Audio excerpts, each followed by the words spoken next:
Congratulations, Mr. Wood, on your retirement. I am so excited to be a part of your legacy that you are leaving behind. Thank you for taking a chance on me. Thank you for all the times that you corrected me on my speaking, on my spelling, whatever directions I needed. You have made me a better employee. You have made me a better administrator, and I will forever be grateful. Thank you. Thank you. I hope you have a great retirement. I hope you take time for yourself, and I hope that you um, get to rest and get all the things in life that you deserve. Happy Well, retirement. Mr. Wood, this is a final farewell from your admin team. Once again, Mr. Wood, I want to thank you for the 12 years that you served at Indian Trail, 30 years of planting seeds in young students' minds.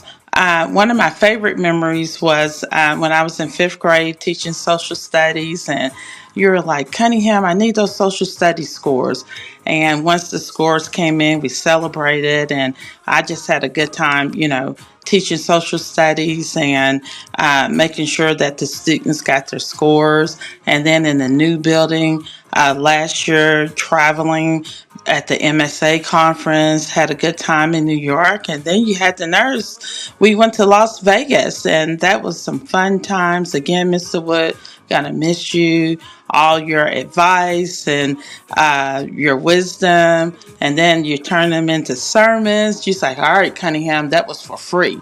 So yeah, so we're gonna miss you. Final farewell. You deserve it. Go and live life, travel, and just have a good time. And again, come back and visit us again. Bye, Mr. Wood. Farewell. Happy retirement, Mr. Wood. It's finally here. I know that you're excited. We are sad to see you go, but we are excited for what your future holds. Now, I have three things that I want to say. Well, not the three things that you were thinking. Number one, first of all, thank you so much for the opportunity to become AP number two at Indian Trail. I really appreciate the opportunity. Hope I do you proud. And the second thing is thank you so much for the leadership and the wisdom that you have imparted in me. We haven't worked together very long, but I do appreciate watching you handle situations and just watching your demeanor. And that will affect me and go with me for the rest of my educational career. And number three, since you are retiring, maybe we can be best friends. We got to talk about it. We got to think about it, Be like, really? I don't know. But it's great. Anyway, happy retirement. Congratulations. Live your best life. We can only be best friends if you come back. Happy retirement, Mr. Wood. Every now and then, if you're lucky, you get a good boss. But every once in a great while, you get something even better. You get a leader, a mentor, and someone who genuinely believes in you. For me, that someone has been Joseph Wood. That's Wood, not Woods. Or sometimes, as I like to call him, Joey. Joe didn't just lead Indian Trail, he saw us. He saw things in people that we didn't yet see in ourselves. And with his quiet, not so quiet, persistent, and sometimes loud bellow hallway calls, he pulled those things out of us. He believed not in perfection, but in possibility, in what we could become, even when we couldn't yet imagine it for ourselves. I know some might think that because he's a pastor that those qualities will come naturally, but we all know that titles don't guarantee that kind of heart.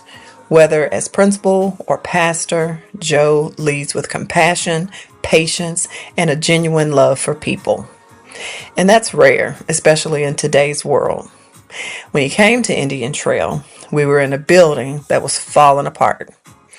It had character, but it was making me sick. I had to take 2 Zyrtex a day. The students were embarrassed by it, and they told him so. We had about 400 kids. We had 3 teachers per grade level, and our staff, although small, we were strong. Joe, he came and he didn't just see what was, he saw what could be. And so he made sure that his voice was heard. And when something bothers Joe, he makes it known. And so he went and he talked about what was wrong and what needed to be fixed. And he got us that building. And today, thanks to his leadership and persistence, we are in a state-of-the-art building. $20 million with over $20 million building with over 660 students. We've grown in numbers. We have 4 classrooms per grade, and we have way more staff than we've ever had. But we've also grown with capacity, culture, and vision. And Joe did all of this with professionalism, humor, and heart.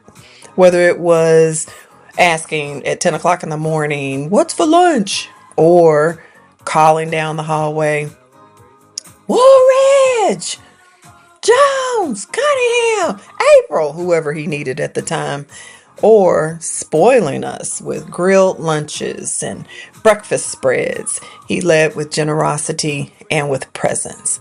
I don't even think the new staff members understand that that's not typical principal behavior. But then again, Joe is not typical. Joe, thank you for believing in me personally, in our people, and most importantly, in our kids. You leave behind a legacy built not just of brick and mortar, but belief, kindness, and impact. You will be missed more than you know, although I suspect that you'll be calling me to help you with technology for many years to come. Happy retirement, my friend, my brother that I did not ask for. You have earned your retirement, every bit of it, and then some. Happy retirement.